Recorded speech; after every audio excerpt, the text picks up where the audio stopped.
again, we don't have a featured poet tonight. We have 2 poetry slams instead. We need 3 judges for the first slam, and we need 5 for the second slam. Do I have any volunteers? Second, okay, second. Second. That's everybody's volunteering for the second. I need 3 judges for the first slam. Yeah. Hey Akeem, you're judging.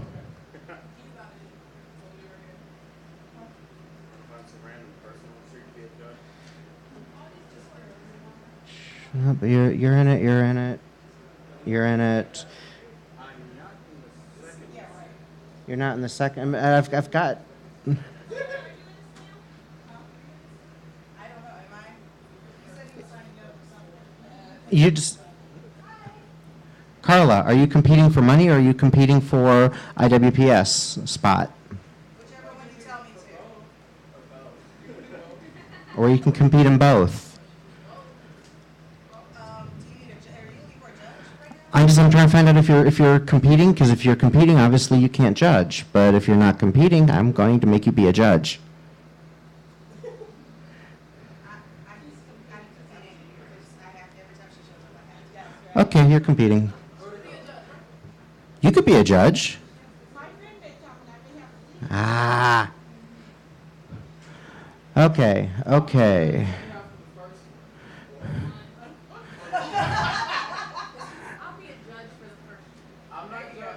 Yeah, you're not slamming in either one, so you're judging both. Are you hosting the second part? I'll host it. I'll MC it. Judge, please, you. Judges don't get. This is poetry. We have like no money.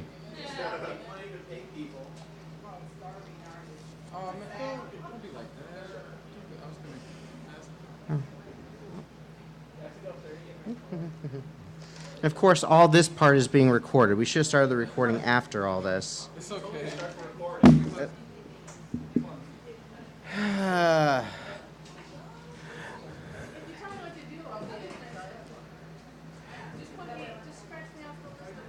Okay. You were Connie, right?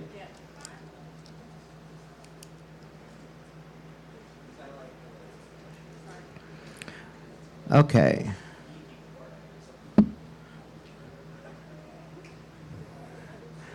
right, do we have, okay, we've got 3 judges. Okay, this is Canton's First Friday Poetry Slam. This is the one that we hold here every month with prize money from Arts and Stark.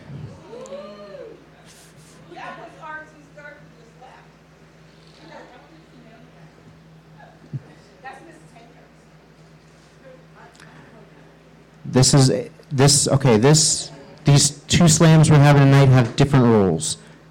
The first slam, the Canton Slam, 3 minutes, no grace period.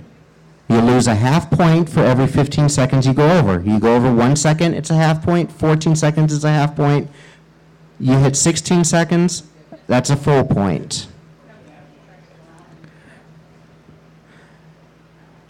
All pieces must be original. That'll go for both slams. This slam, we prefer it be a spoken word performance. You can't come up here and do a song and dance. But if part of the piece is harmonized, less than 10% of it, 3 lines from the song that start the piece and then it goes into a spoken word performance, that'll be okay. No props. In other words, if you're going to come up here and dance, you can't bring a cane and a top hat. You can't come up here with a bow and arrow and do a Cupid poem. That's a prop. And apparently, I've been told that slamming the mic on the ground counted as using it as a prop at NPS one year. So.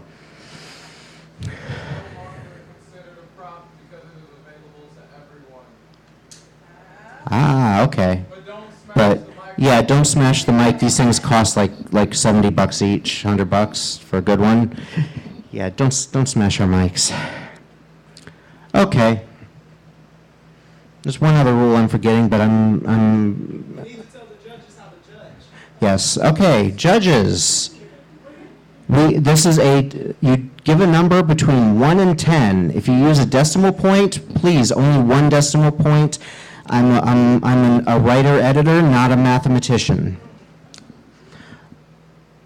Half the point should be for the performance of the piece. The other half should be for the actual writing of the piece. So if somebody gets up here and, oh my God, they're better than Shakespeare, that's 5 of the points. But if they get up here and into the mic the whole piece, well, maybe they only get 1 point for the performance. That makes a 6. If they get up here and, it's a terrible piece, but oh my God, they should win an Oscar for it. Hey, yeah, still a 6. If they get up here and, they're good, well, about a 4 for the performance, about a 3.5 for the piece, that's a 7.5. Okay? Yes, Akeem. Does performance include, can a voice, I love that. Can a voice just be a performance like someone gets up there and uses their voice really well? Yeah, it's how how you present the piece. Versus delivery. Yeah, your delivery, you don't have to get up here and dance. Well, that looked really bad on the screen. You don't have to, you don't have to get up here and do the whole dramatic performance. And my brain just totally lost the line I was about to throw out there. It's really bad when you remember it and when you forget it in a second. Yeah, just your delivery of it. I mean, if the piece calls for standing and just speaking into the mic, if the piece calls for it, that's the right performance for it. So, all right, dance, fat boy, dance.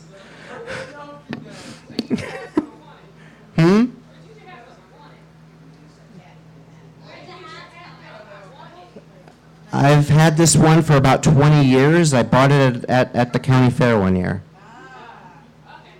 I wish I could find one that was red and black stripes. That would match more of my attire. But, all right, are we ready? Are judges okay? I didn't confuse you? All right. Our first competitor tonight, Lynn.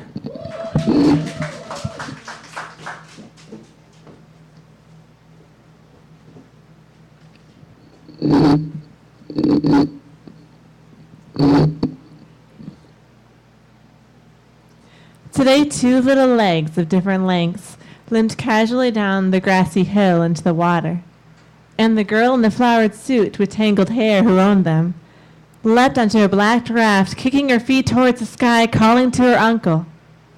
She shows her shyness in the way she tilts her head to the side, even now emerging dripping from the lake, wrapping herself tightly in a towel, curling herself around her grandmother's legs, and then on her tiptoes, her wet head nuzzling a familiar waist. When she seems so delicate and fragile, even when running through the sprinkler shrieking, her little brother is chubby and seems unbreakable, squirming about and stripping off his clothes, wielding his baseball bat and swinging in the air dizzily.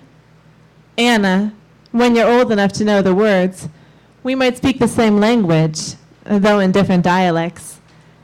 And I want to tell you that although I treasure your blue-eyed, chubby-cheeked brother, I don't know many 7-year-olds who have survived brain surgeries and other dangers and still walk with the same grace you do. Those legs now racing down the hill to jump off the dock into the lake.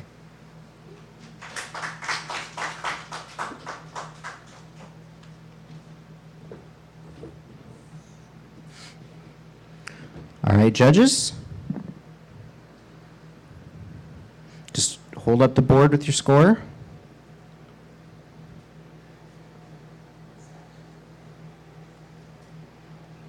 Okay, we have a 7, and an 8. Let's get another round of applause for Lynn.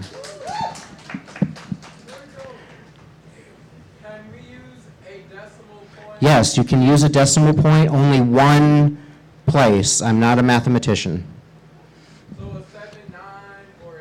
Yeah, 7.5, 7.8, 7.3, 8.2. Yeah, just, I once had a poet put the pi symbol, or not poet, a judge put the pi symbol on the scoreboard. 3.14, that's 3.1. But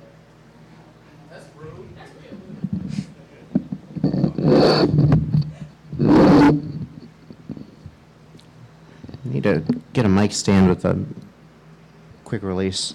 All right, our next competitor tonight. Oh, and I should also said the clock starts the first word out of your mouth. If you come up here and you know this is called, the clock just started. If you just come up here and start your piece, this is the first word, the clock starts. It's something I've had happen a couple of times. A poet will be talking back and forth to somebody in the microphone, and as soon as their feet are on the stage and they say a word, the clock just started. So make sure people are aware. All right, our next competitor, Kathy.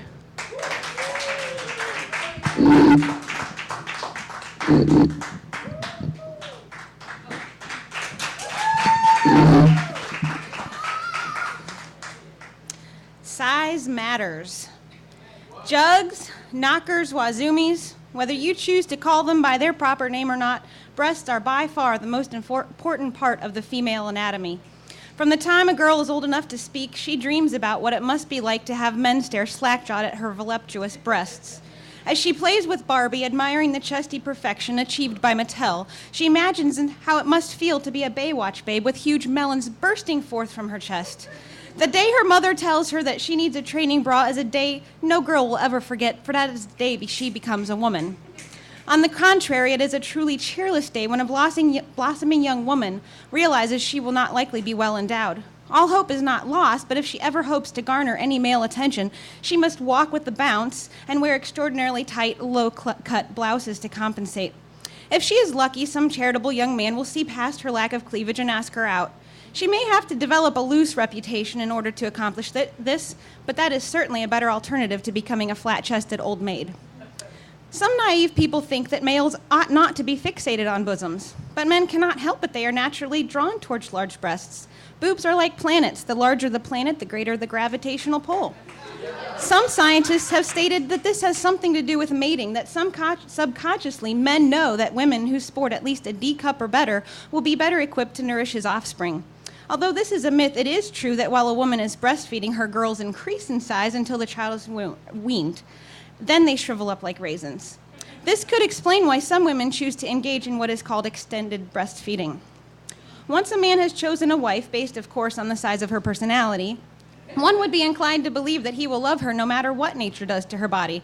And he will, so long as he makes enough money to have her breasts enlarged, or at the very least lifted should they become droopy as she ages. Paying out large sums of money in order to improve your wife's appearance may seem like quite a sacrifice. However, most men are willing to suffer with empty pockets as long as they have their hands full. Society has come a long way since the days when only women who'd lost their breast to cancer were lucky enough to receive breast implants courtesy of their health insurance. Who knows when it will be before every woman, regardless of any condition, will have a chance at making it big. To quote the great Chester McBustington, "I have a dream that one day breast augmentation will be considered a medical necessity. When we make insurance companies pay in every village and every hamlet and every city and state, we will speed up that day when all the sexy ladies, black women and white women, Jews and Gentiles, Protestants and Catholics will be able to bare their chests together and sing the words of the old supermodel anthem, 'D at last, D at last.' Thank God Almighty, I'm a D at last."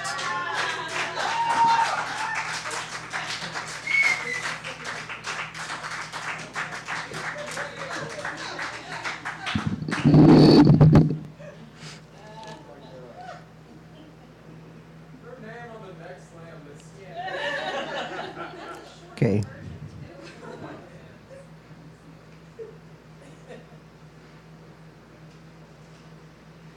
All right, we have an 8.5, a 9, and a 9.1. Let's give another round of applause for Kathy.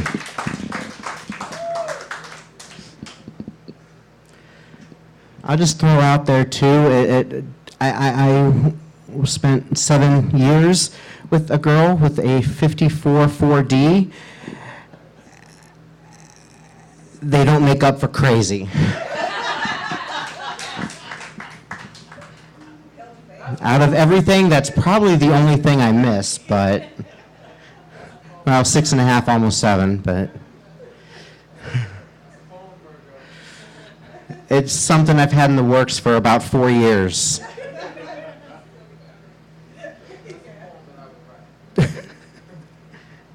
"54 4D, don't make up for crazy." Hey, that almost rhymes.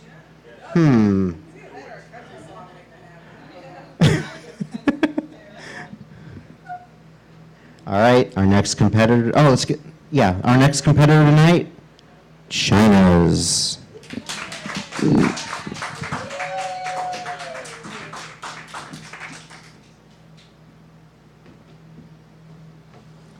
This piece is called Passion.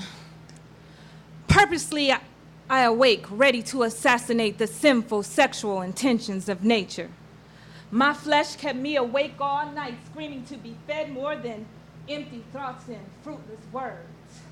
The hunger inside my soul burned through the memories of your meaningless advances, wanting to feel warmth beyond the winter blankets, dared me to conquer what must be my destiny, slipping into the suit of arousal and dousing my neck with the sin of seduction. I painted my face with temptation, a look I know you could not resist. My lips stained red, feeding the sexuality of your chakra, should alert your mind that this is grown woman's business. The swing of my hips dancing to the beat of temptation, the flutter of my lashes inviting your imagination, preparing myself for eternal bliss. As I know the price to pay for this experience may be the absence of heaven, but the pain I endure nightly overtakes my ability to withstand this sin. The flattery of your mouth massaging the flattery of your words massaging my being with your essence. I'm sorry, I messed this up. The flattery of your words massaging my being with your play on words and their silly meanings will not satisfy my appetite today. Tic-tac-toe, 3 in a row, Uno notes, other board games will have to be thrown away. You rolled the dice and snake eyes came up twice. Today, I win. The gift wrapping of my choice, sexual sins. Starting out slow, moving in closer, I prohibit your ability to think. By standing close enough for my aroma to arouse that visible sight that already has you, I'm sorry.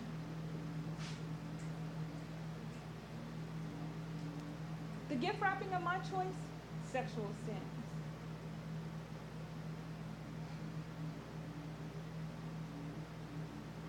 I can't believe I lost this word. I prohibit your ability to think. By moving close enough, I'm sorry.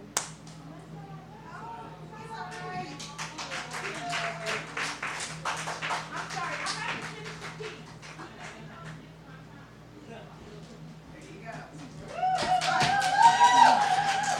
I'm sorry. I prohibit your ability to think by standing close enough for my aroma to enhance that visible sight that already has you in trance. Slowly, I toss my head and shift the position of my well-defined thighs. Ensuring that I've captured the attention of your eyes, I lift my hands to adjust my jewels. And like a well-trained dog, you begin to drool. Moving in closer, I see you begin to resist. But I erase all those second thoughts with a well-placed kiss. Slowly at first and then a little bite. Just to let you know the flavor of the night. Great fantasies make freaks and imagination belongs between the sheets. All of my muscles are well formed and I've been training daily. I'm ready to perform. Embracing me is ecstasy and I can see the surprise in your eyes as you engulf the moisture of my thighs. Highly anticipated erotic vibrations that escalate your essence to other plantations. Yes, plantations. For you are the slave and I am the master. As your brain begins to freeze and you shudder and moan, I put you at ease. Say my name. Say my name. Lisa? No. Kenya? Tell me, please. Slowly I whisper, HIV. Purposely I awaken, ready to assassinate the sinful, sexual intentions of nature. I'm trying as well.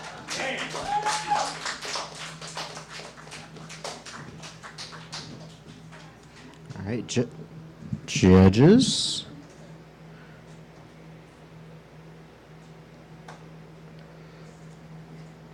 Okay, we have a 6, a 6, and a 6.6. And a 2.5 point deduction for time. So, all right. Let's get another round of applause for China's Love. Yep. Applaud the poetry. If it wasn't for the poetry, we wouldn't be here. Our next competitor, Kara.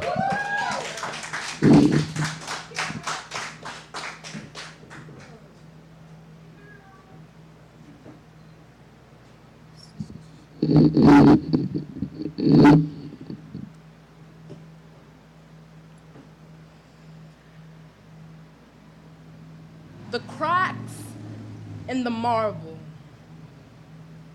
they travel towards the wall like lost children wander towards infinity. Eventually, they'll get there. Eventually, all things come to a beginning as long as someone is willing to place the painted spaces of their soul on display. Will it be you? Will you eat Fuji apples off the eyelash of a sphinx with pure imagination as your guest? It is up to us to remix everything we think we know and embed into our heart cells everything we create. And when the Milky Way rides the silver lining like a stallion, is when Satan and Moses will kiss.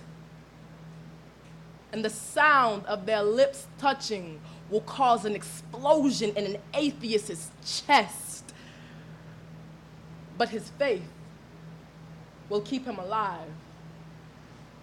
Sort of how hormones keep Catholic girls squirming at night.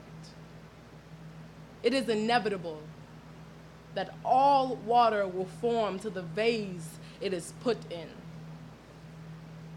Me and my best friend, Autumn, we used to dance our innocence away in the basements of warehouses, wondering, why don't our eyes gleam like the other girls? And why weren't we as satisfied with pelvises smashing? I know now. It is because they were devils in fishnet stockings and Uggs. And we were Mary Magdalenes, dressed in sheep's clothing. We didn't belong there. Sort of how chimes don't belong on the tops of cathedrals. Sort of how angels don't have sex. Oh. Angels, they'd rather salsa on supernovas or tap dance on the curled bottom lip of Saturn. Either way, they are what I envy.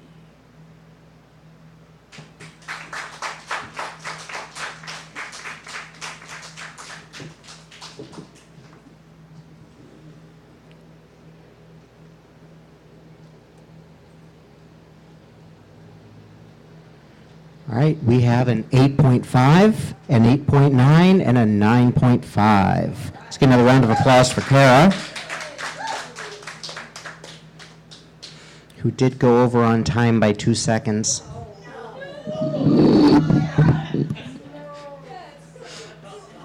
If we don't have a grace period here, so that's only it's only a half point though. So All right. Our next competitor tonight, Ben Bartman.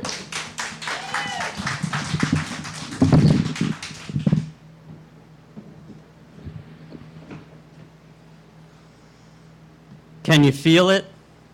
Get out and feel it outside the door. Go ahead, sense it. It's something you abhor. It's the song of freedom sung by the Arab youth. They shouted from the rooftops, "We only want the truth." They have birthed the passions that lay hidden in our calm. They have died for the right they've been denied for so long.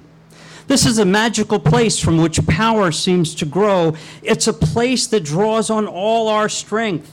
You should already know. Lightning bolts shattering the despot's delight, thundering down on rulers who rape and torture for their might, hail crushing the skulls that prey on fear and hate, cloudbursts cleansing the land remains their only fate.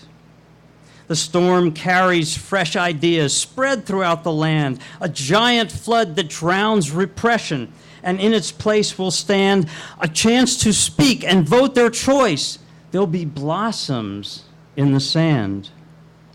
Many gave their lives to shout from the mountains they did climb. The same be true in our land once upon a time.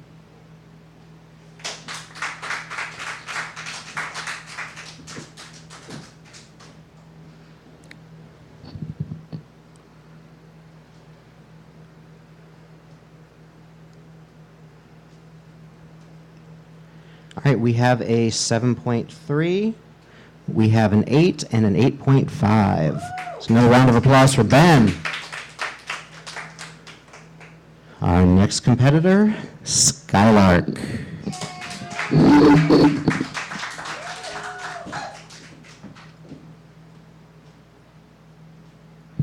One of the problems with putting being the first person to put your name on the sign-up list is when you have to pee, you don't know how much time you have left before it's your turn.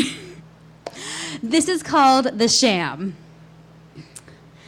You're a user and a pusher and a sellout. I see right through you.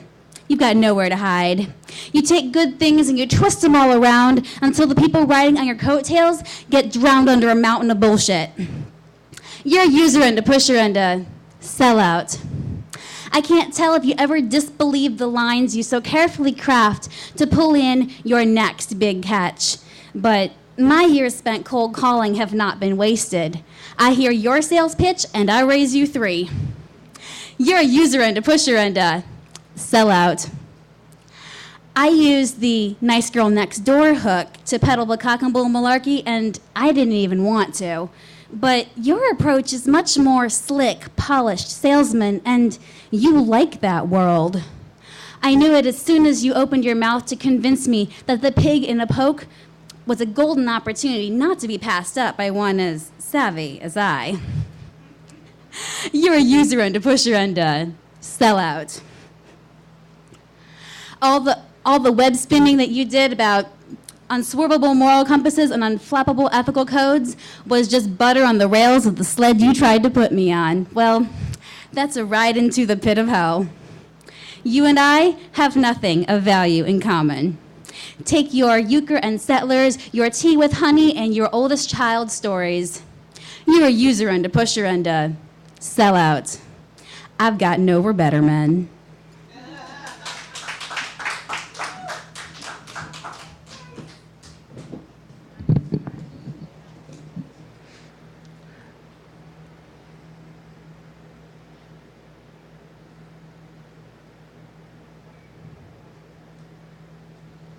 Okay, we have a 7.6, we have an 8, and an 8.5. Let's get another round of applause for Sky. Our next competitor is Phoenix Andre Clouden.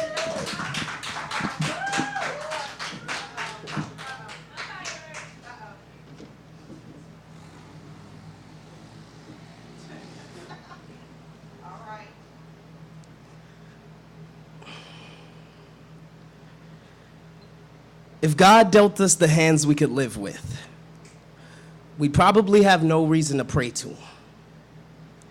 If he gave us what we wanted from the beginning, we'd probably have no desire to believe in heaven. Who wants eternal happiness twice?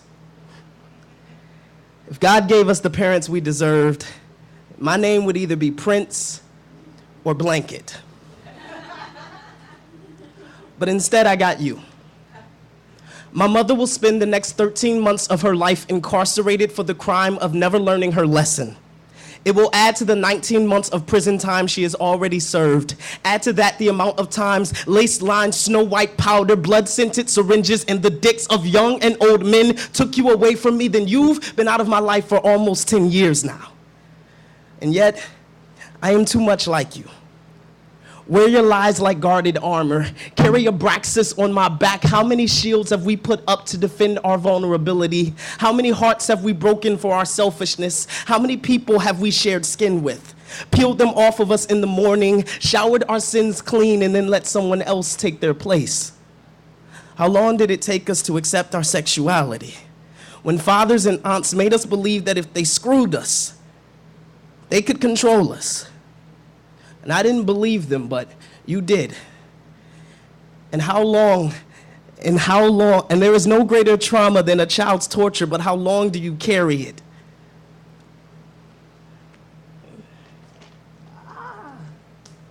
And I hear them say, you look just like your mother. You have her smile, charming and deceitful. You are handsome and dangerous, corruptive and then gone, just like your mother. They whisper in my ear, and in the back of my mind, I hear them.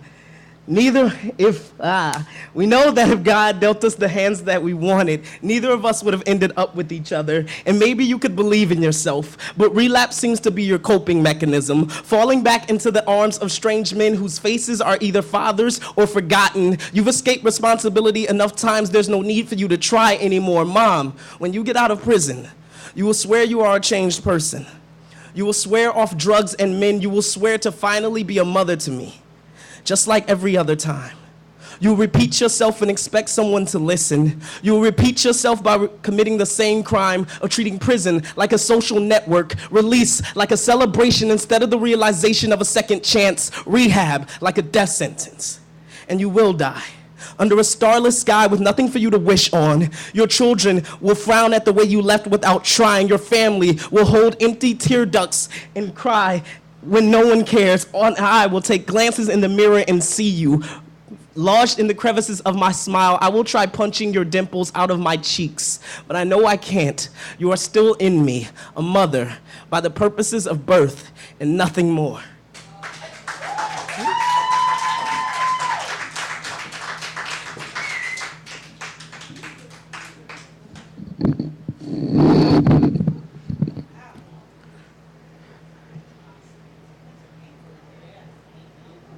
All right, we have a 7.7, we have an 8, and an 8.9. Another round of applause for Phoenix. We have a half-point time deduction.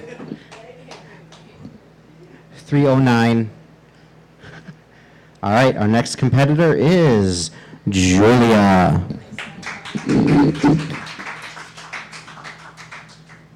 Folks standing out there, you can come in, grab a seat. We've got seats.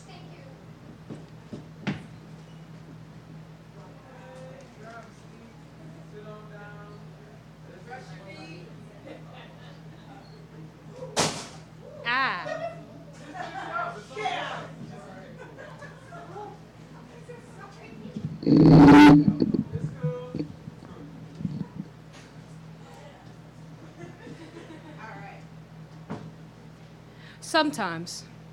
On the 22 bus heading westbound on weekdays, an older man gets on.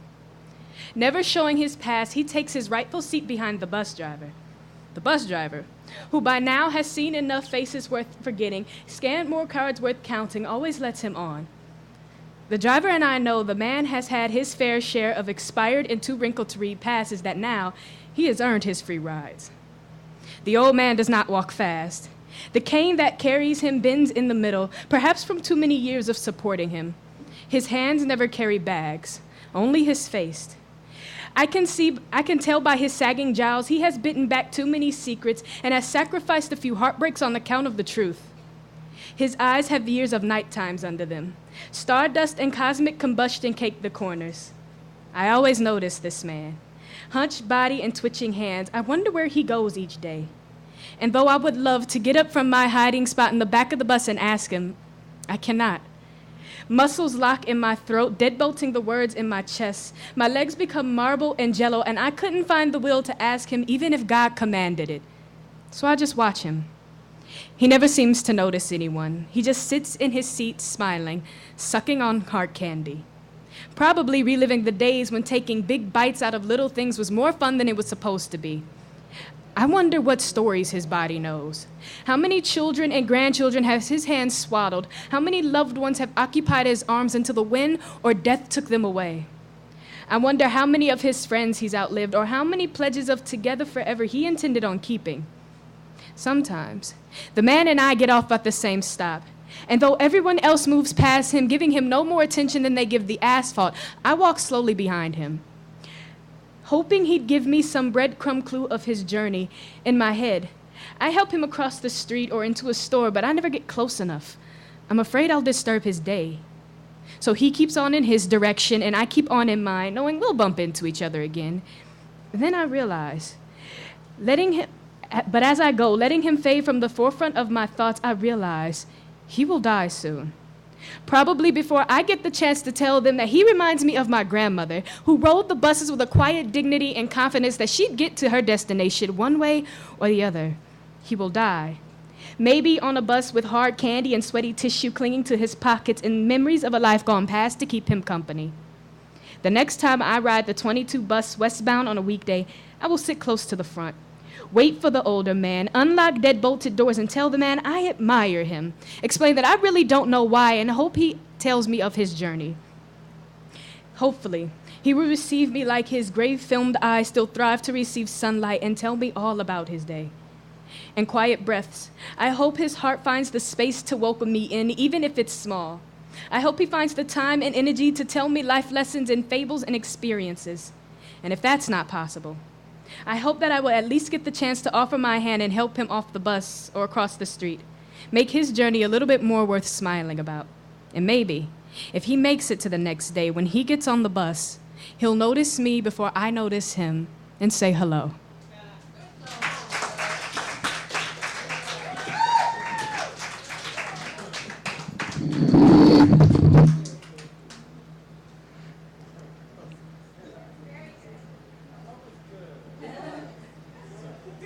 All right. We have an 8, an 8.6, and a 9. And a 1-point deduction for time. 324. All right, another round of applause for Julia.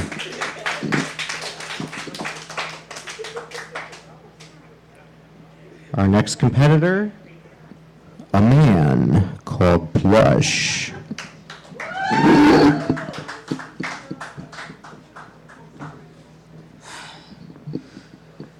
The good side and the bad side to being put in the friend zone. The bad side is dealing with the rejection. The good side, it gives you a hell of a lot to write about.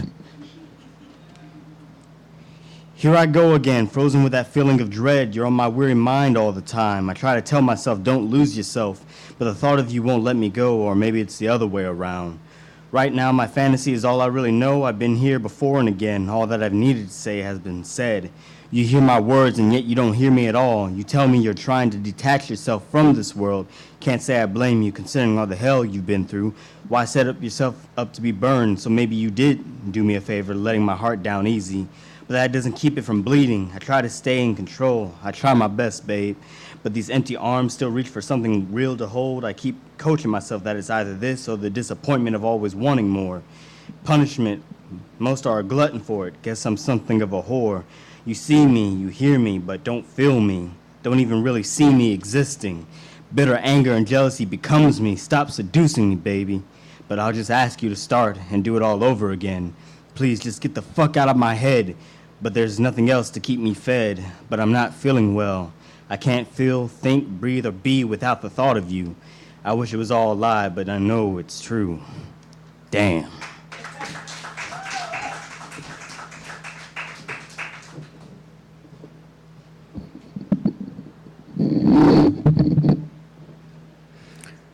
All right.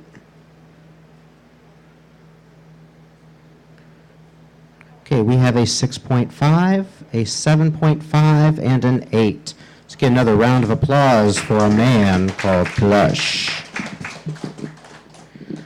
Our final competitor of the Canton First Friday Poetry Slam, Aria.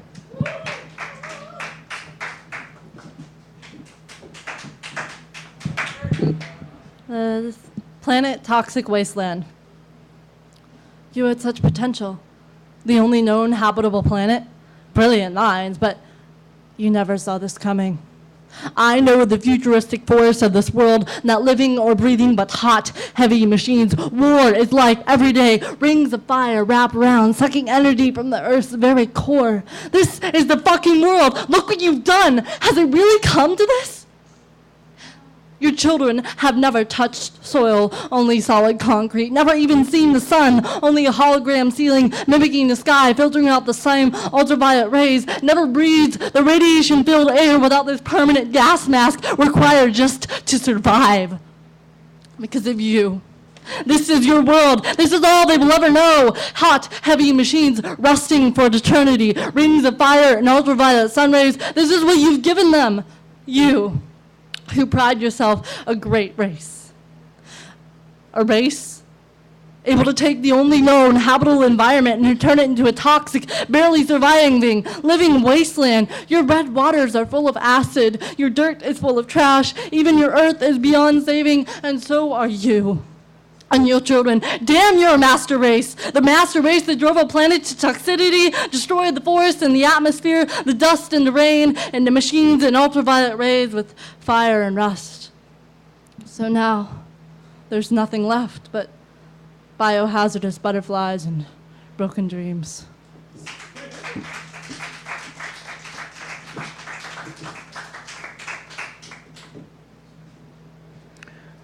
All right, judges.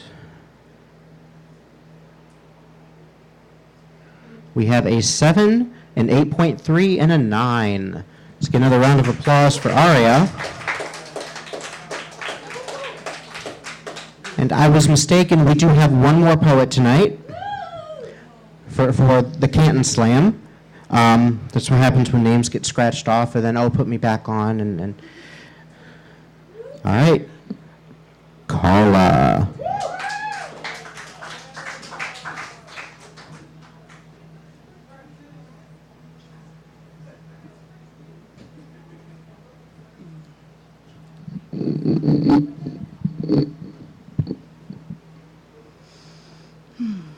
I wrote this my last year of teaching high school and did it for my students. My principal heard it and I almost got fired.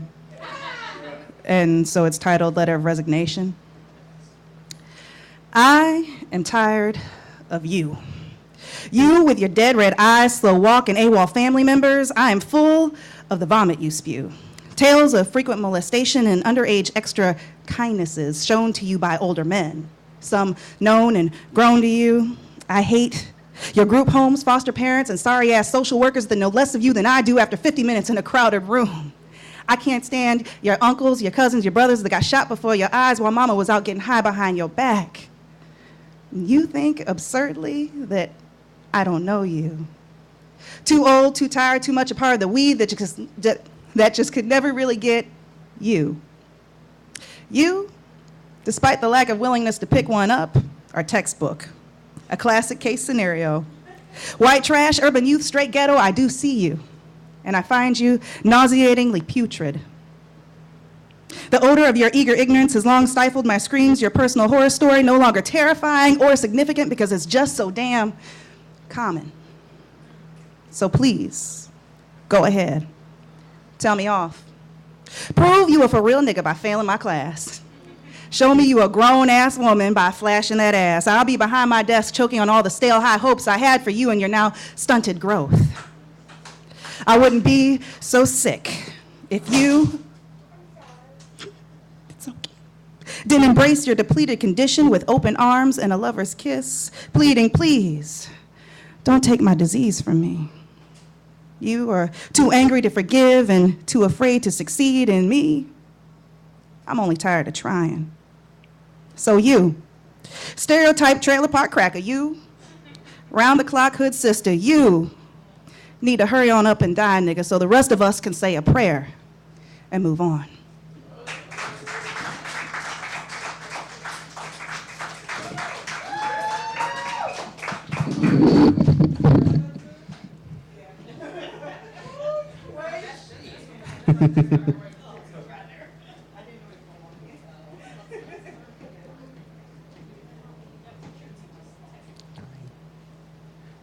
All right.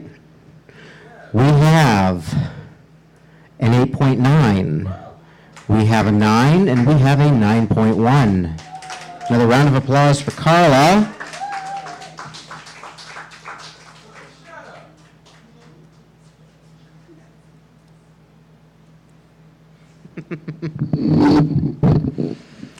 All right, Canton's First Friday Poetry Slam. In third place, winning $20, Kara. You just won money. Yeah, I'll. In second place, winning $30, thanks to Arts and Stark, Kathy.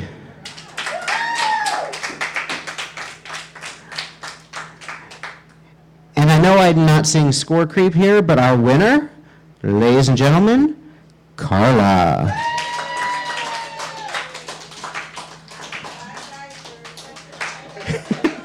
Gas money home. Oh, so there's no score creep here. You know, Kathy and Kara were at the top of the list. Carla went, yeah. Yeah, we had good scoring here.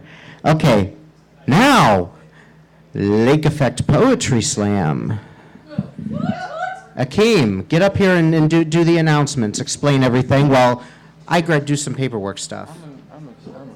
All right. Hey, Akeem's gonna host his own slam. Yay, okay. I know y'all don't expect me to speak.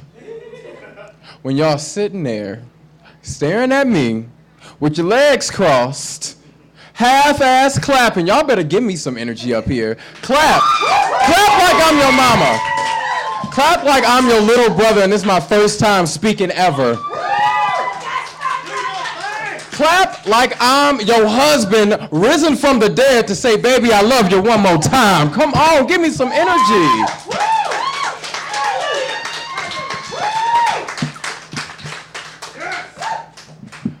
Aria, you ain't clapping. Oh, okay. I clap for you. I like you, Aria, still, even so.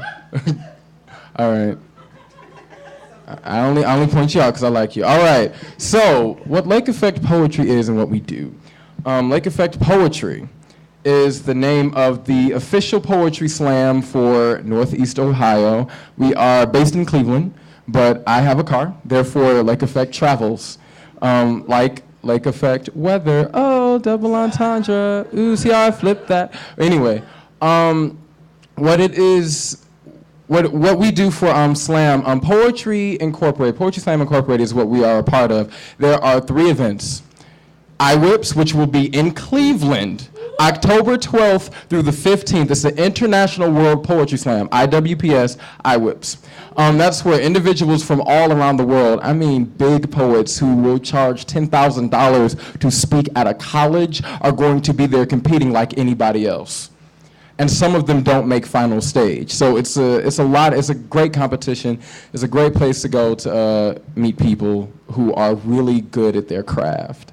Anyway, what we are doing right now, we're going to compete so that you all, somebody who has signed up for this slam, can qualify to compete in that slam. Now, this qualifier is a 2-minute, 3-minute round. That means one round is 2 minutes. One round is 3 minutes with a 10-second grace period. After 10 seconds, if you are at 310.00, you are fine. If you're at 310.0001, that's a 0.5 time penalty. And every 10 seconds after that is a 0.5 time penalty. This is all culminating for the Grand Slam Finals for iWhips, which will be at the Root Cafe in Lakewood, September 23rd. If you live in Canton or somewhere in Northeast Ohio and you cannot make it there but you earn points, I will come get you. I do not have a problem driving to you. All right, so if you win points and you having trouble, just let me know. I'm on Facebook. I will give out my number. I am for sale. Anyway, and I won't charge you for a ride, by the way. So what we're going to do, we're going to get this ball rolling. All right? We're going to start the Lake Effect Poetry, the first official iWhips qualifier. Give me some energy. Clap, stomp, throw a chair. Take your panties off. No, I'm just kidding. Don't take your panties off. Don't take your panties. All right. Cool. So my... Where's the other scoreboards? They're right back there. Okay. All right. So my judges, can my judges raise their boards? So how are you going to be the sack and the judge? For this? I want the sack for this. I know. I was seeing if I could trick you. All righty. No, I don't even prepare, therefore I'm not the sack. All righty. So, judges, I think you guys know how to score, but you are going to score, I'm going to tell you anyway. You're going to score on a point system from 1 to 10. 1 or 0 to 10. 0 being you wish your mother never birthed you and you would consider calling her and cussing her out wherever she may be in the world or beyond. 10 is the poem was so amazing it reached down into your gut, swirled it around a little bit, gave you simultaneous orgasms and you are sliding down the street or something like that. It's really good. All right, so that's a 10. Like Obama came and gave you double dap, thumbs up. Yes, we did. That's what a 10 is. So, you do have a 1 decimal place, so 9.9s, 0.2s, 5.8s are all permitted. Alrighty, so you guys got your scoring. You judge off of things such as the writing, the performance, how much you liked it. If you're a cook and someone does a poem about cooking and you just like that shit, then you can give it a better score than someone who doesn't cook. It is all up to you. It is in your hands. No matter how you get, if somebody gets up here and there's a poem about being a Satanist and you are a Christian, but it moves you like, I might have to rethink that. That is a 10. Okay? Just so you guys understand. Alrighty, so now that we already had a slam before this, so I'm guessing we don't really need a calibration poet, but we're gonna have one anyway because that's not slam unless you spill blood. So, I'm going to have to be the sacrificial poet. Last chance for sign up. Last chance for sign up. Guys, you can sign up. There is no pressure. If you do win points and do not want them, you do not have to compete in the iWhips Grand Slam. So, if you are a poet and did not sign up, I am trying to get you guys up here to sign up. All right. Cool. All righty. So, can you guys please put your hands together and throw your energy, not yours, for your sacrificial poet. We must spill some blood, Akeem Rollins.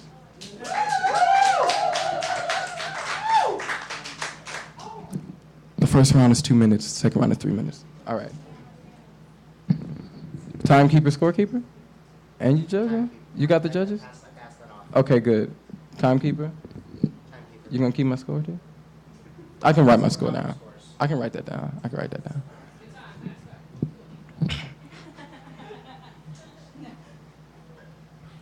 We have all forgotten, so let me remind you. A coconut oil spill shaped like a heart landed in the journal that I named Soul.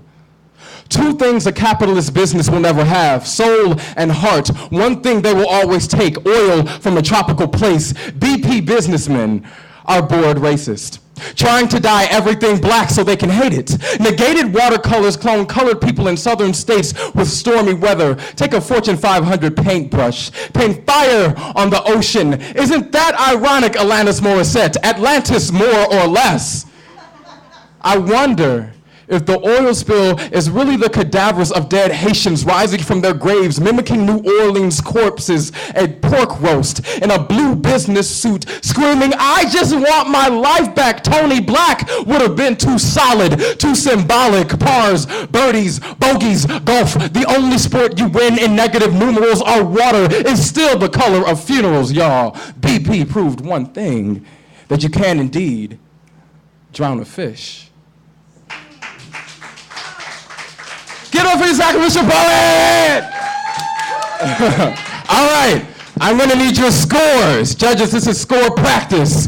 In 5, 4, 3, 2, and up.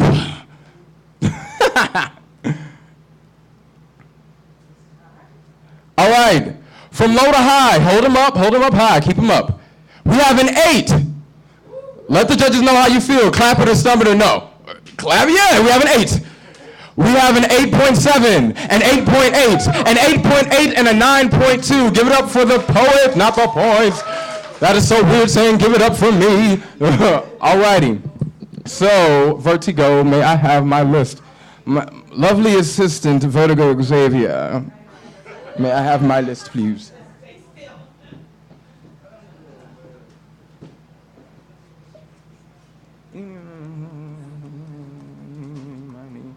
Mo. Our first poet of the night will be the lovely Connie.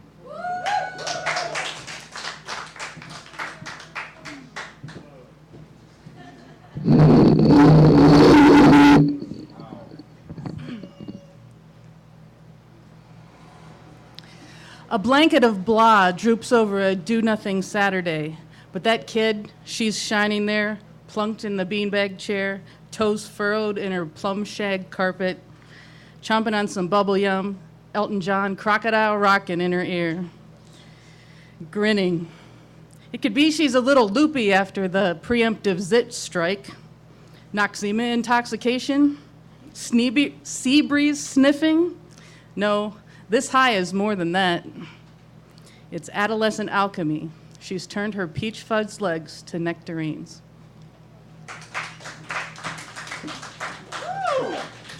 That was a weak applause. Give it up for Connie. The third greatest fear known to mankind is the first, public speaking. Give it up for everybody who's getting up here to talk in front of you guys. It is hard. It is hard. The first time I got up here, I was shaking and I was sweating like this in a cold room. So, I'm not even, that's not even a little bit of an exaggeration, but judges, I'm gonna need your scores in 5, 4, 3, 2, up.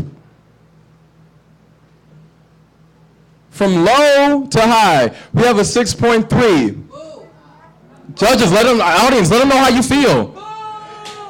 We have a 7.5, a 7.8, an 8, and an 8.7. Give it up for the poet, not the points. That's how you're supposed to clap. All right, guys, all right.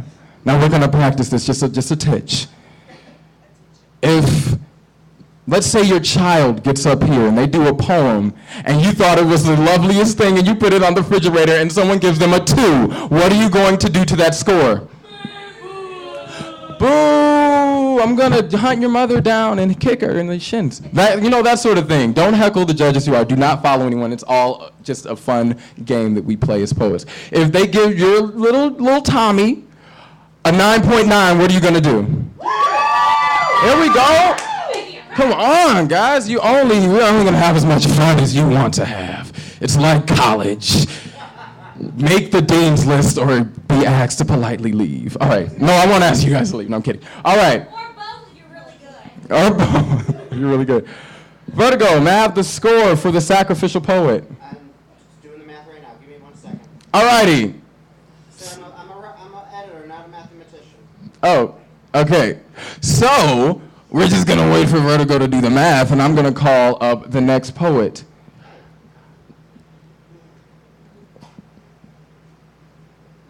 Lynn, to the stage, please. Give it up for Lynn.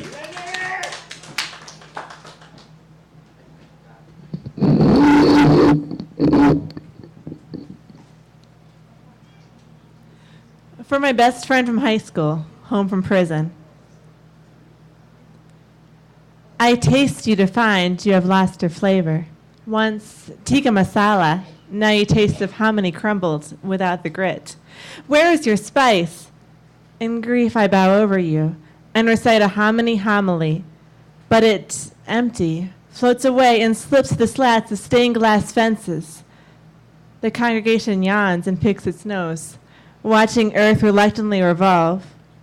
If you only knew her when, you would have worshipped her. Back in '99 when the world sparked in our fingers and trembled when we danced.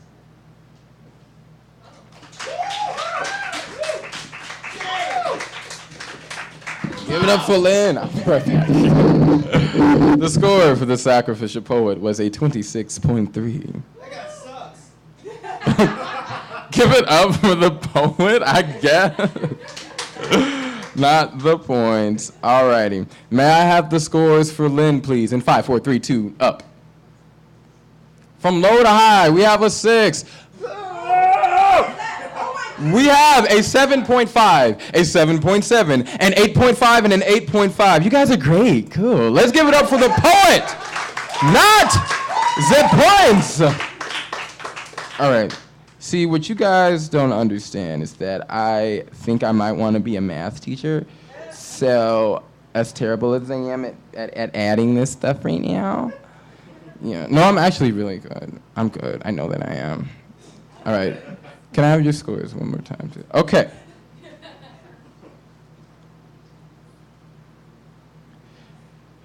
The score for Connie was a 23.3. All right. Next poet to the stage is a Miss Carla Thompson. Clap it for the poet until they make it to the stage, please.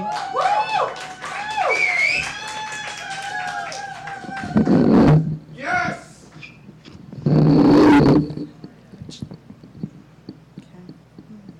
This is called Brown.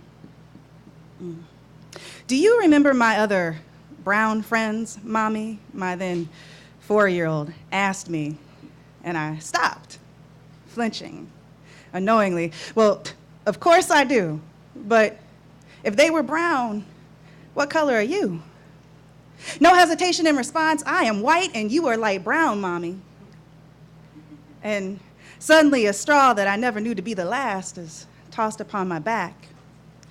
You see, in spite of my self-proclaimed open mind and my personal detestation of labels, and even though I had married a white man and loved his family as my own, and in spite of saying that I was proud to be black and white, mulatto if you like, as yellow as you please, looking down at my baby, I knew society had won. And a simple comment from my son had left me feeling utterly, undeniably, and completely black. Standing there desperately wanting my pale green-eyed son to be black with me. How to explain to him that he would still be that black boy once his friends met his family. How to comfort him the first time some freckled-faced blonde said her parents just didn't approve.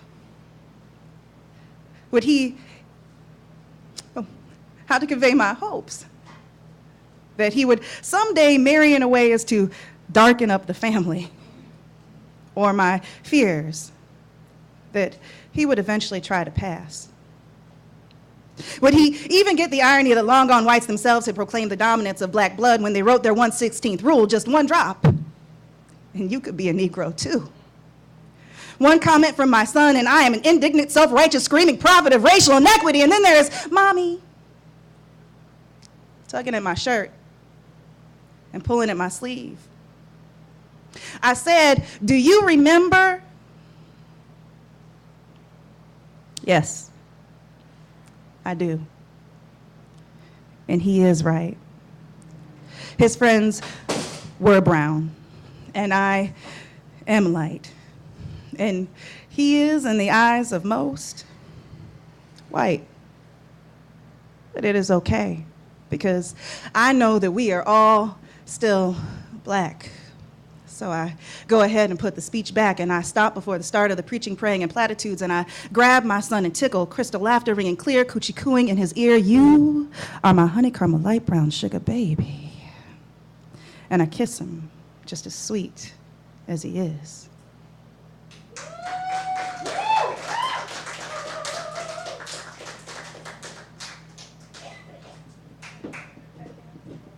The score for Lynn. The score for Lynn was a 23.5. Give it up for Lynn. That was Miss Swan, my Miss Swan impression. All right. May I have the scores for Carla, please? In 5, 4, 3. Janet Jackson hand. Up.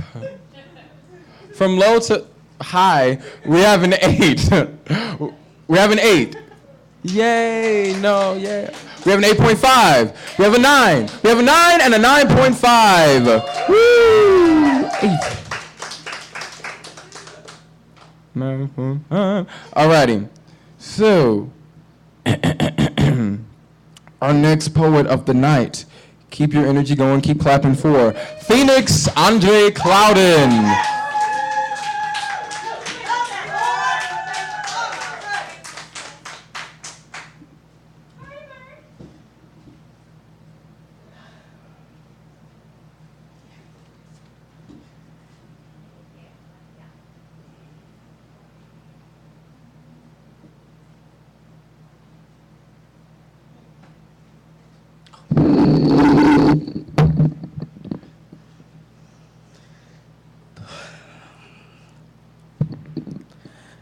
December 25th, 1999, 10 p.m. Eastern Standard Time. It's Christmas. I am 13 years old, discovering poetry and love simultaneously. Standing in between a Christmas tree and a keyboard, my family is listening to the first poem I ever won a slam with, and my sister is playing Green Sleeves on her keyboard, which doesn't really go well with Christmas, but it's the only song she knows. And somehow it fits this moment. Of all the memories of my childhood I've had no trouble forgetting, this one refuses to leave me. My sister, 4 months and 1 year older than me, hasn't smiled without pain since that Christmas. Tears have rained heavy on her cheekbones since. She knows the weight of keeping them down. She hasn't found the strength to raise them up again. I'm reminded of this memory on holidays. When you avoid hugs or any type of endearment, how you refuse to take pictures so you don't have to smile, so no one can capture you failing at trying. It's why we are so distant.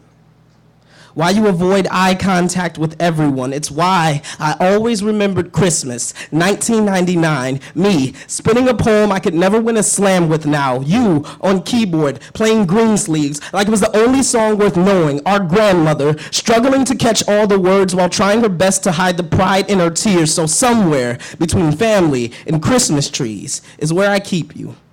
Before bad boyfriends broke your spirit and good ones broke your heart, before friends became only good for the time being and nothing permanent, before you were touched by people who didn't deserve you, before our mother's 3rd trip to prison or our father's famous disappearing act, back when the hardest thing you had to do was learn chord progression. It's been years since then. We threw out your keyboard after the Ivory stopped making music. You haven't thought of playing for a while now. I can tell. Your fingers miss the freedom of dancing. I made you a promise that one day, instead of a keyboard, I will get you a piano. One that won't lose its music, so you can play Green Sleeves whenever you feel like it. Allow yourself the chance to feel complete again, and maybe you'll offer me another memory of finally being able to see you smile.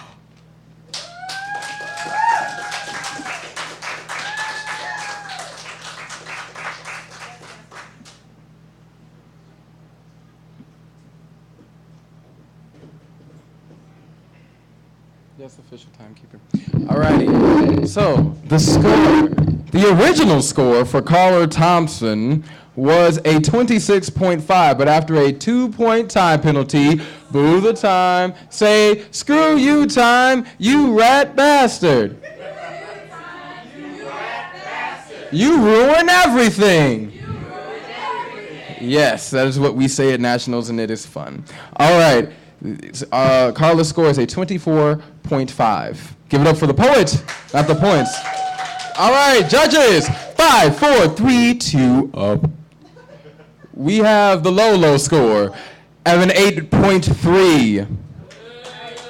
We have an 8.5, an 8.7, an 9, and a 9.6. Give it up for the poet and not the points. Alrighty, so keep your energy going for the last poet of the first round. One of my favorite people, but she doesn't know it. Maybe I just stalk her on Facebook too much. And I was calling her Arija, but then Andrew and Vertigo snapped at me and said, Aria, and I said, oh. Arija. Aria? Oh, okay. Give it up for Miss Aria Lee.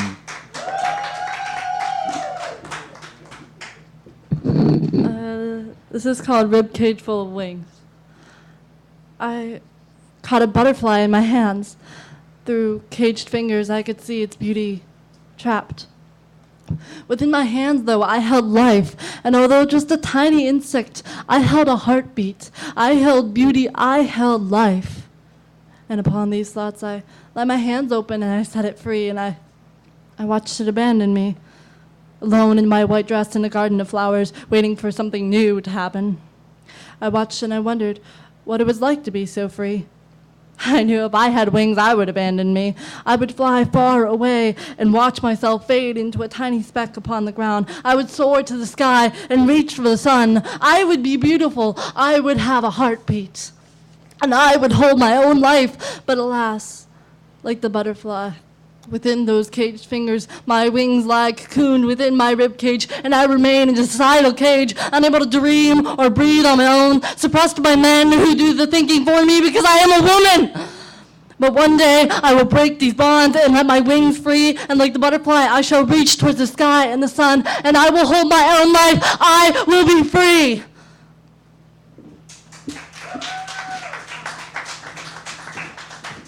Yeah, keep clapping for Miss Aria Lee. Go ahead. Don't be afraid to clap. Hey, Miss Honey, if you want to if you want to come get a seat, you can come sit down. Come on. You can come sit down. If you want to be comfortable, if you want to be slightly uncomfortable, if you want to be kidding. All right.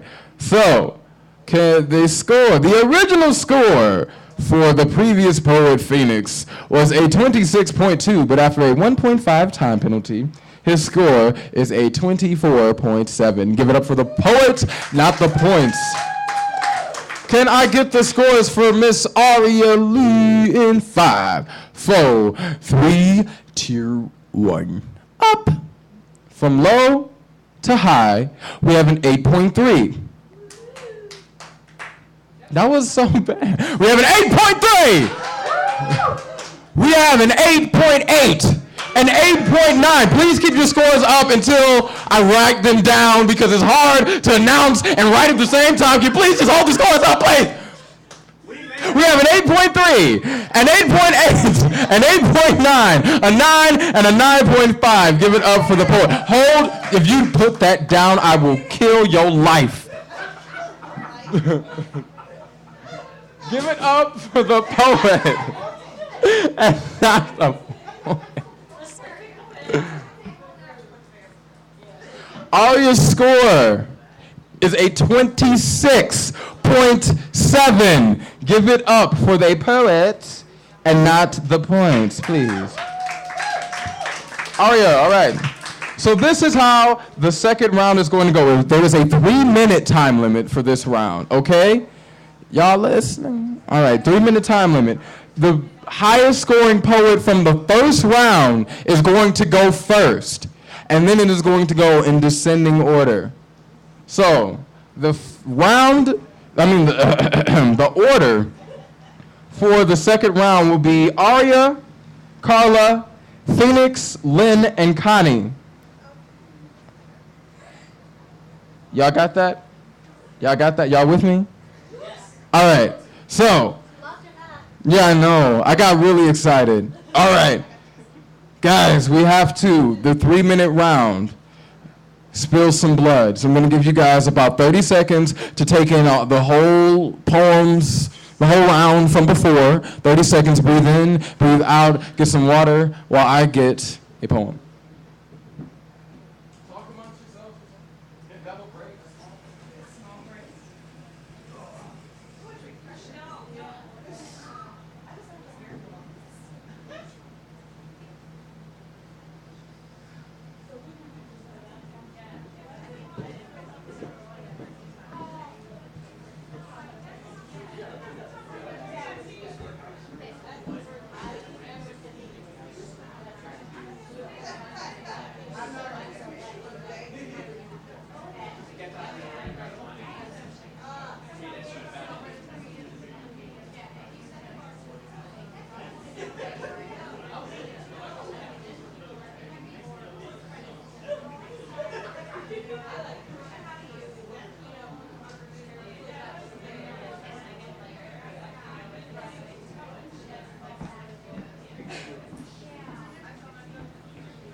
Are you guys ready for your last round of poetry? No? No, you're not ready because you have to have a sacrifice. We have to spill more blood. It's if it wasn't bloody enough on here. It's like Godzilla's on her period. Never mind. All right, so we have to sacrifice blood. All right, it's always fun when some people smile and some people look at you like, why the fuck did you just say that? All right. My trusty dusty scorekeeper, are you ready? All right, not timekeeper, my bad. All right, please give it up. Kara, come announce me. I'm like, it's weird. Announce it. Please give it up for Cleveland's Grand Slam champion and a really good friend, Hakeem Jamal Rollins.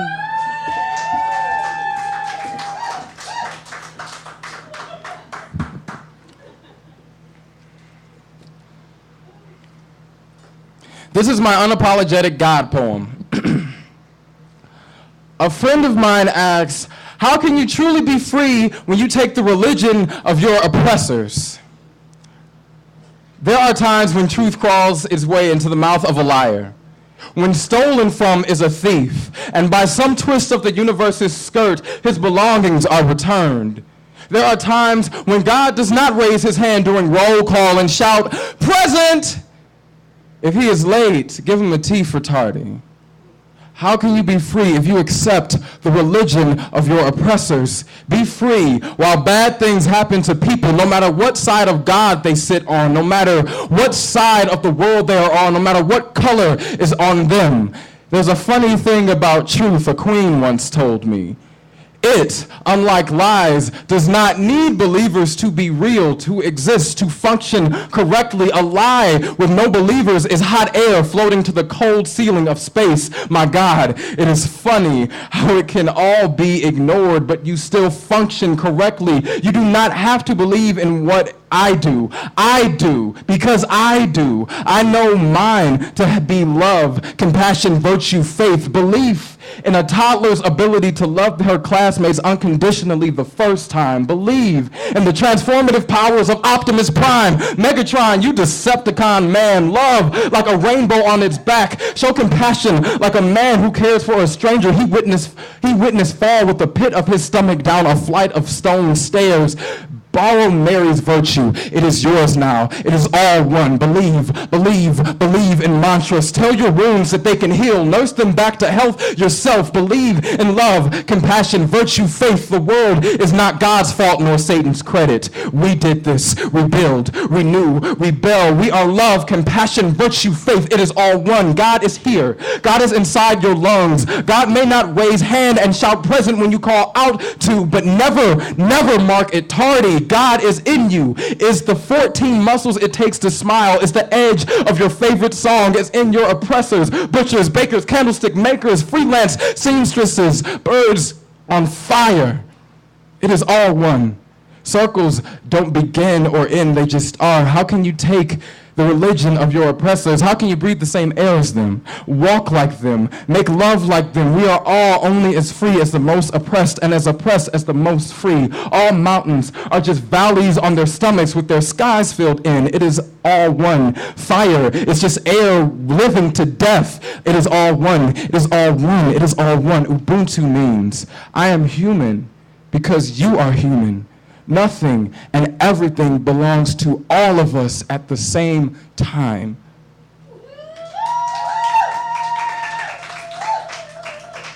Give it up for your sacrificial boy! Yeah. All right, cool. Hey guys, find a seat. Find a seat no matter where it is. It's hot. We're all hot together. Yeah, I know. Thanks. All right, judges, I'm going to need your scores in 5, 4, 3, 2, up!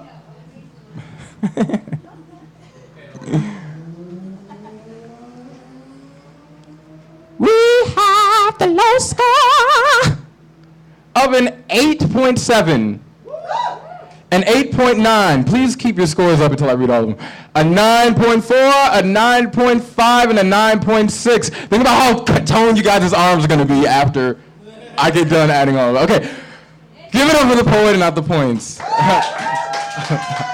You guys don't have to stop.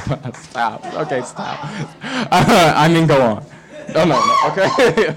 All right, coming up to the stage, keep your energy going. Keep it rolling in the deep. Adele, come on. Stomp, clap, fart, whatever you got to do to make noise for Miss Aria Lee.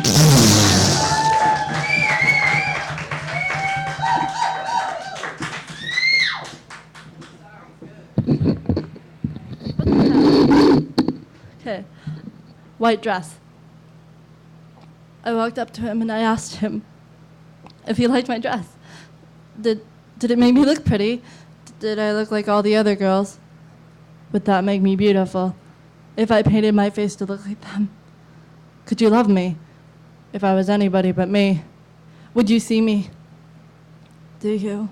Like my dress. He said, you're still ugly. You'll never be just like the other girls. And for beauty to touch you, you would have to be viewed through some fucked up person's mind. And as my tears streaked down my face, taking the paint with them, revealing the monster underneath. And as I wiped the remains away, all that was left was me. And that ugly dress that he torn from my body, that ugly dress that he tore from my body before he violated me, leaving me ugly and scarred, separate from the other girls. And now, no, beauty would never touch me.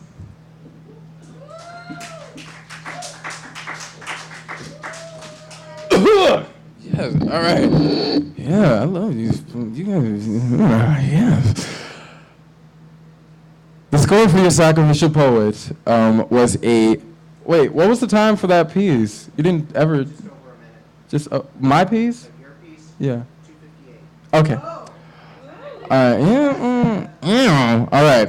58.14. So. I don't know. Okay. All right. The score for your sacrificial poet was a 27.8. Give it up for the poet and not the points. Yes. Yes. I'm a Christian and I'm not sorry. All right. Can we please have the scores for Miss Aria Lee? Hold it up, hold it up, hold it up, hold them up, hold them up, put them up, put them up, put them up. We have the low score of a 7.6. What do y'all think? What do y'all think? That was good? That's good? No? Good? Okay, well, we have a 7.6, an 8.1, an 8.8, a 9, and a 9.1. Give it up for the poet and not the points. Yeah. Next coming up is Brown. Next coming up is Brown Lady Carla.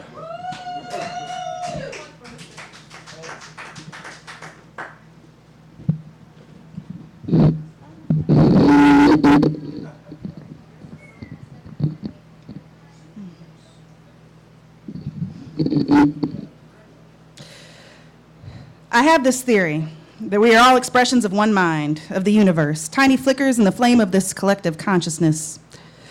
So when there's any part of your mind that is hurting, it does actually affect the body. Likewise, if there is any part of this larger mind that is hurting or distressed, then we all feel the strain, whether we choose to acknowledge it or not.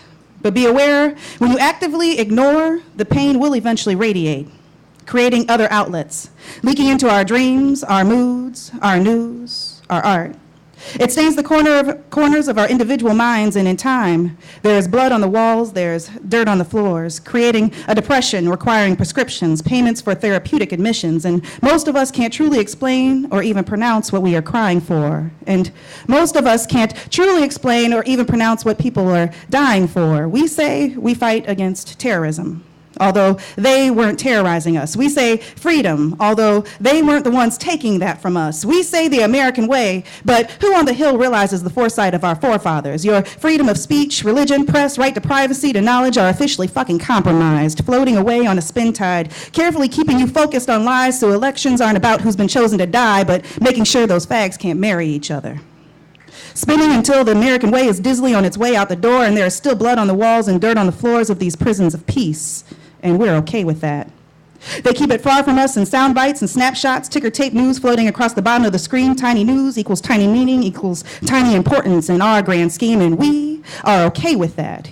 Here we decide what's important based on sensation. Look at us helping that little boy with no legs. Never mind, we blew them off in the first place. Exploitation until we are bored with it. Don't want to overdo it. I mean, really, uncharged prisoners and panties and hoods is such old news, except for the people who lived through it.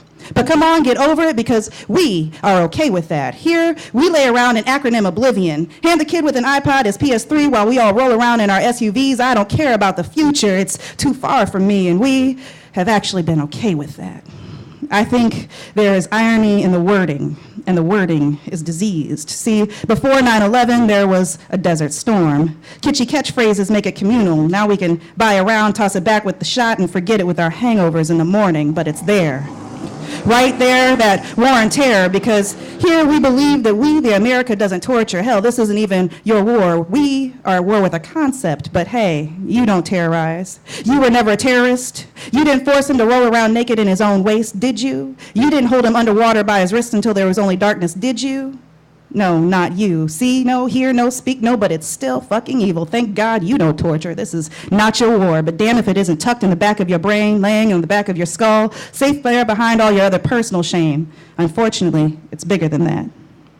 It's tucked away but growing, and it's getting so big it creeps into your bed while you blame the nightmares on something you ate.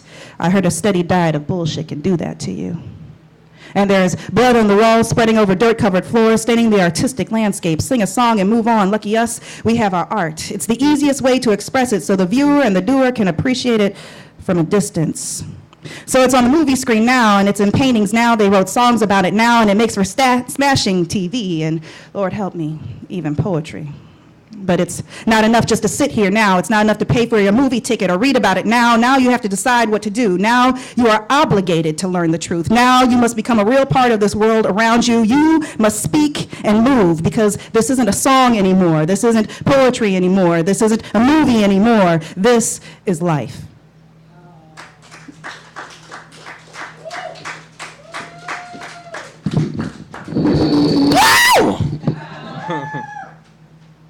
Yes. All right. The score for Miss Ari Lee was a 25.9. Give it up for the poets. Give it up for the poet. You guys are used to doing this. And most of you guys are poets. Give it up. Give it up, give it up, give it up. Do the chicken, do the chicken. All right. May I have the scores in 5, 4, 3, up. All right. We have the low score of a 7.8. We have an 8, an 8.7, a 9, and a 9.1. Give it up for the poet and not the points.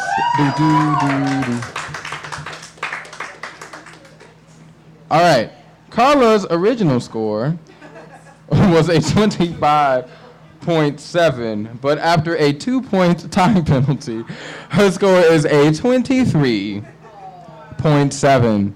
please give it up for the poet, not the points, and keep the energy going for the next poet, Phoenix Andre Clouden. Keep the energy going, come on! I know you're hot, but I'm sweating more than anybody else.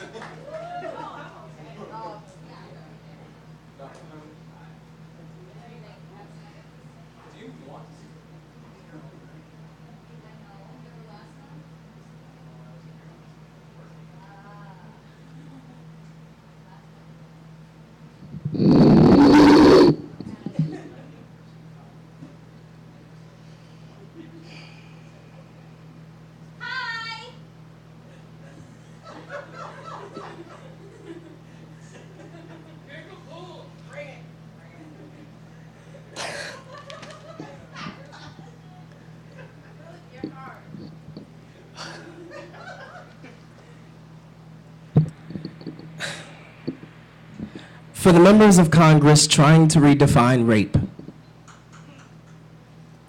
I'd like to welcome you to the new America. We've completely gotten rid of the whips and chains, and we don't hang anybody anymore. But in this new, bright America, the penis is the president, like it always has been, as if you hadn't noticed it standing proudly in the National Mall, the guiding force behind our porn industry. For in this new America, we worship the penis. And it can do no wrong, not even to you, woman, creature below us, male, as it is written in the Newer Testament of the Bible, now available in bookstores everywhere in the new America. He did not rape you. He left no scars or bruises on your body, therefore you wanted it, didn't you? Of course you did, because in this new America, we do not honor your nose, nor your cries of rape or fire. You will not bring any harm against the penis, the new symbol of freedom in America, the exact thing we go to war over in America, the thing that truly brings life in America, the God of this America. You will say nothing, but accept your place. Don't scream. No one will hear you anyway. They won't even hear the sound of your whistle blowing because it can't be heard over our national anthem. So save your evidence and your facts. We are not listening. Because if you didn't want it, your walls would come with doors. Instead of slick back warm bed sheets for our heads to rest in, don't cry. You asked for it, didn't you?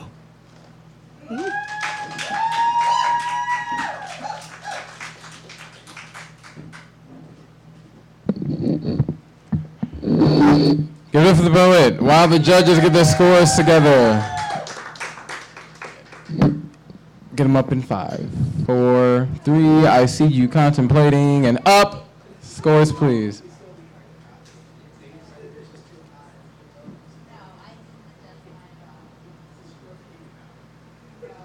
Is that a 7? Okay. We're gonna start with the low score of a 7.8. An 8.3. Ooh, something flew in my throat, sorry. Okay, an 8.3, a 9, a 9.2, and a 9.8. Give it up for the poet and not the points. I think I need some water. Alrighty. Can we please applaud for the next poet, Miss Lynn?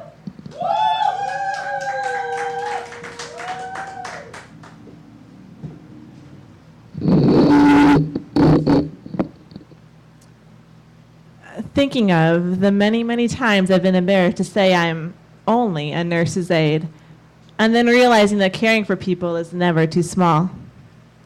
This is for Linda. Linda, did the medicine take your mind away or your disease?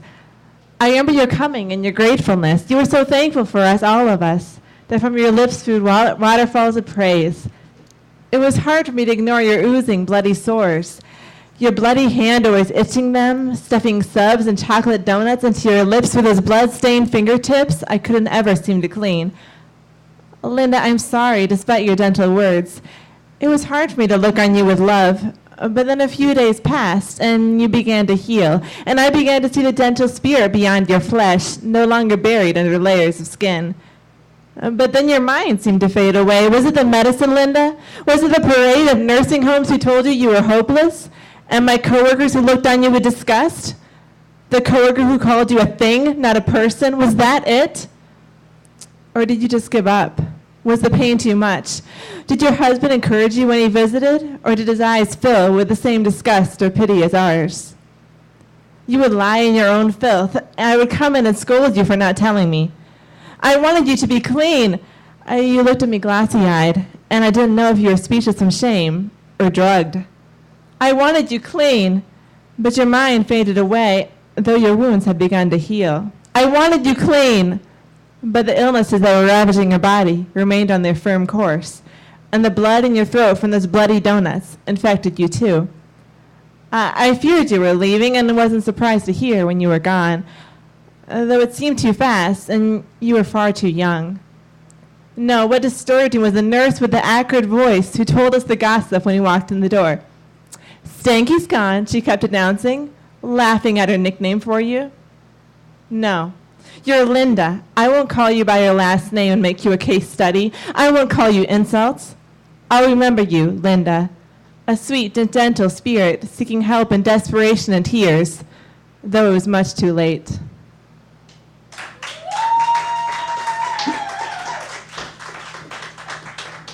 Yeah, keep clapping for Lynn, keep clapping for Lynn, guys. Keep it up for the poet. That's the points.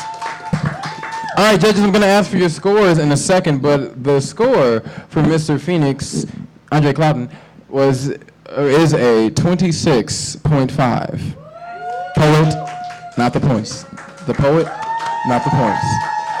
Clap for the points! No, very good. You guys are good. Judges, let me get them scores in 5, 4, 3, 2, and up. From low to high, we have an 8. We have an 8. We have an 8.3, an 8.7, a 9.5, and a 9.7. Give it up for the poet. Not the points, not the points, not the points. I would just like to say, as a small segue, thank you two for coming in. You guys are great. And Aria, your boots are like fierce. And the fact that she can wear boots in this weather, give it up for Aria's boots. Yeah. That was not a good give up. I would wear those. All right. So our final poet of the night is upon us. Everybody say, you guys knew what I was going to say? You guys are psychic or something. All right, give it up for Connie as the last poet of the night.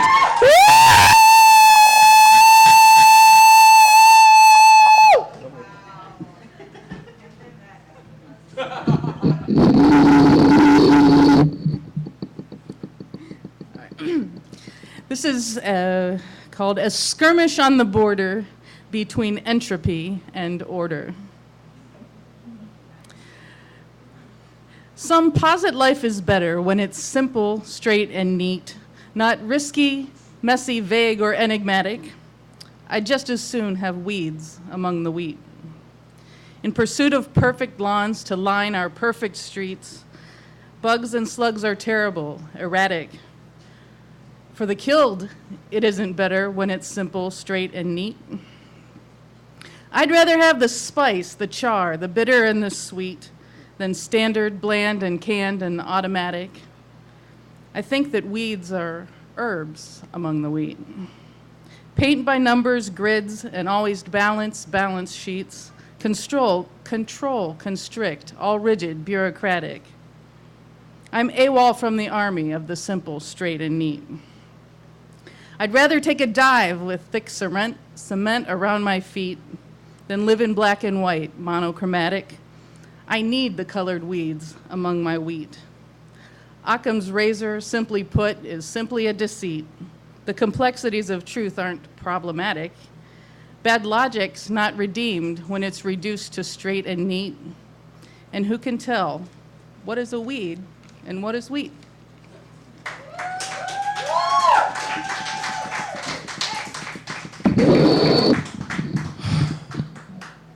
Cooter. I just wanted to say that on the microphone. Cooter. All right. All the euphemisms out there, that is number one. Number one. I think we should officially move to have that put in the dictionary. Anyway, Lynn's score for the last poem was also a 26.5. Give it up for the consistent judges. Alrighty. Judges, may I have your scores for Connie in 5, 4, 3, 2, 1. We're going to go from high to low this time. No, I'm kidding. We're going to go from low to high. 7.7. Oh, I'm sorry, 7.5. 7.5. Clap or no? You guys can make noise for these scores. You can say boo. Boo! 7.7. You suck. And your baby's cute. All right. 8.5. 8.5 and a 9. Give it up. Alrighty dighty. Who didn't get to read? Skylark, while I tabulate the scores, would you like to read a poem in the interim? Okay, cool. Alright, so guys, while I lied that Connie was not our last poet of the night, see me, liar, bad after doing that poem. Alright, Skylark is going to do a poem for you guys while I tabulate the scores, so please put your hands or feet or farts together for Skylark. Those of you who were here last month may have recalled me being very embarrassed. So I will read the poem that I wrote about that embarrassment. It's called, oh gosh, I don't even have the right version of the poem. Yeah, so I'm not going to do that one. Because it would be all really, really wrong, and that's like the very first draft that I have, and it was the 4th or 5th draft that I think I read later and people seem to like. So I'm going to read a first draft of a different poem that I wrote last night because I want more feedback on that one. I'm jumping. No, I'm not going to jump. At the crumbling edge of the abyss I stand, backing away while gravity tells me all will be okay. How did I get here, teetering on this brink? I don't quite know. Maybe it was the Spanish accent and dark brown eyes that spoke of a soft, gentle touch, or it could be the general loneliness and exasperation with any method that promises something will be different this time around. This ledge won't hold forever, so if I don't decide to fling or not to fling, it won't be my decision anymore. The precipice calls to me. Would staying on the mountain and picking my way in a safe walking route downhill, well, I know where that goes. Maybe it's time for the unfamiliar. A leap to a fling I know will go nowhere, but it might be fun. Anybody got a parachute?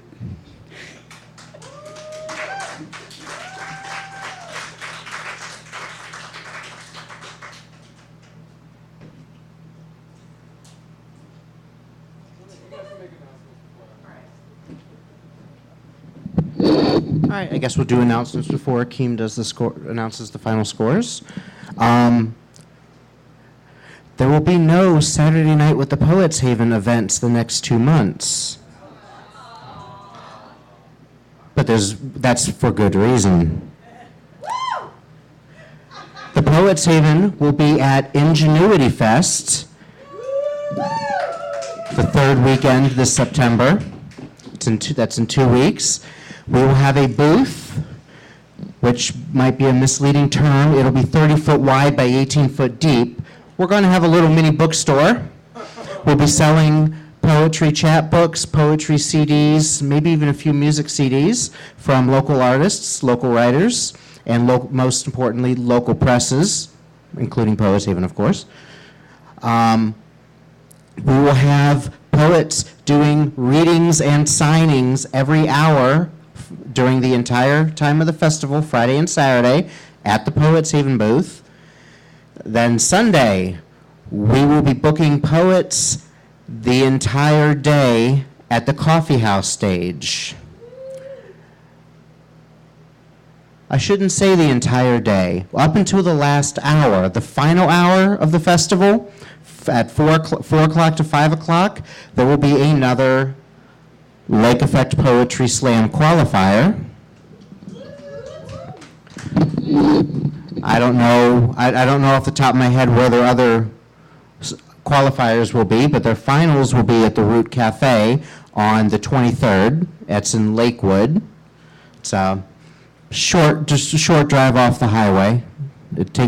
From Massillon, it takes me about an hour and 5 minutes to get there, but I tend to not drive the speed limit.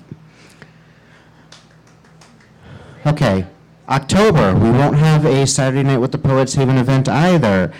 That's because Individual World Poetry Slam will be in Cleveland, and their finals would be the normal night and time of our show. So we'll step out for them.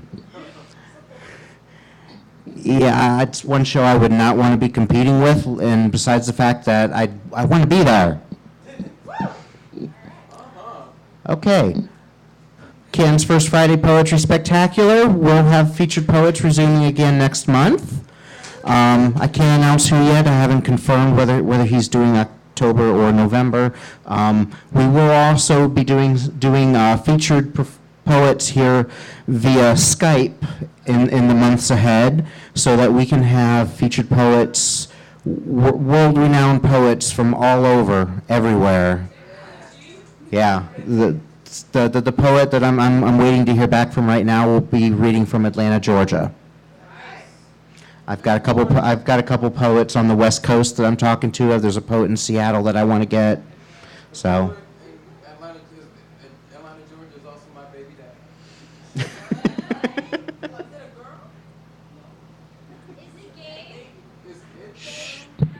Can't announce it until it's confirmed. But stay tuned to our Facebook page or poetshaven.com for announcements. Other announcements. Hey, I appreciate it. I've not been to a poetry slam before, and this was really, really awesome, and I appreciate. I just love how all of you just say it. You just say, you know, where your heart is, and every one of your poems say something about changing the world, and I love that. I love that. And so I wanted to share with you an opportunity to gather together next Saturday, actually next Friday afternoon and evening, and then next Saturday. We're trying to get everybody together to make a change for our future by reflecting on the events of September 11th, 2001, and reflecting on how we have responded over the last 10 years as a country, in our local communities, as a people. We're going to have an opportunity for a panel discussion with representatives from the Islamic community, the Jewish community, the Christian community, and others, secular perspective and dialogue. It'll be at Hoover High School in North Canton from 1 to 2:30. And then there's going to be a street fair. And this is the part where we're hoping to focus on renewal from 3 to 6.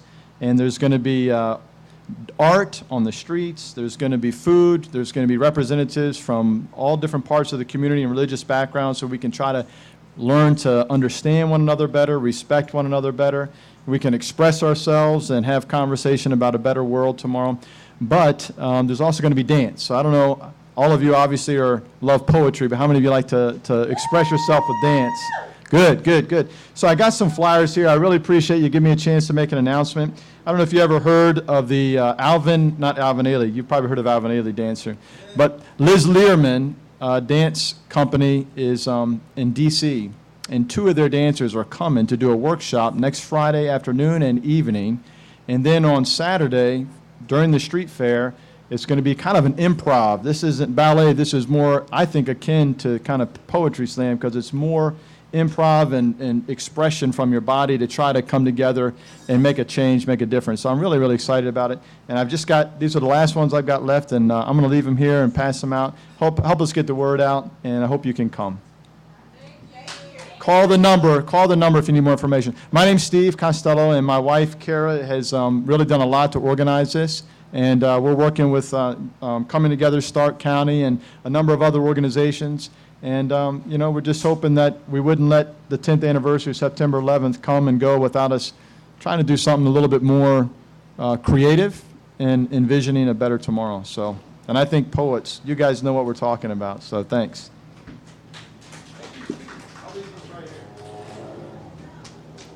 Are you guys ready to know the results of this damn slam?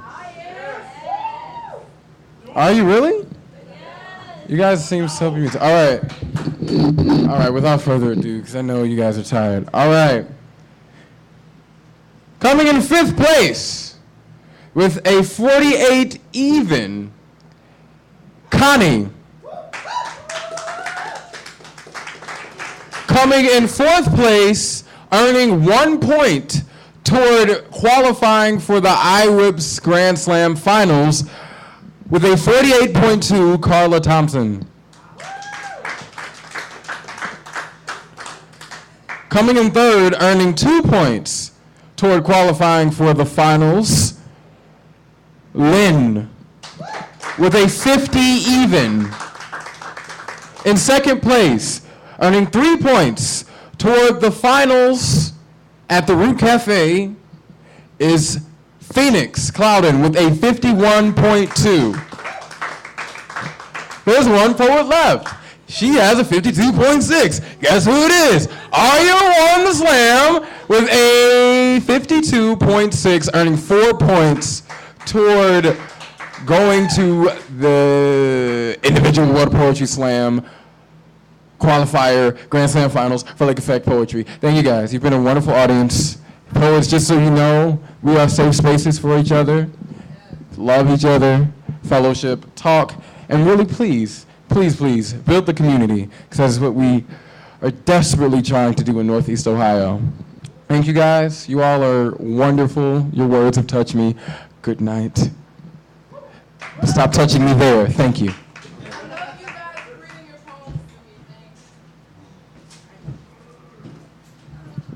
Thank you, everyone. Thank you, anyone who joined us online. I haven't gotten to check the feed. Everyone have a wonderful night. We'll see you back here next month.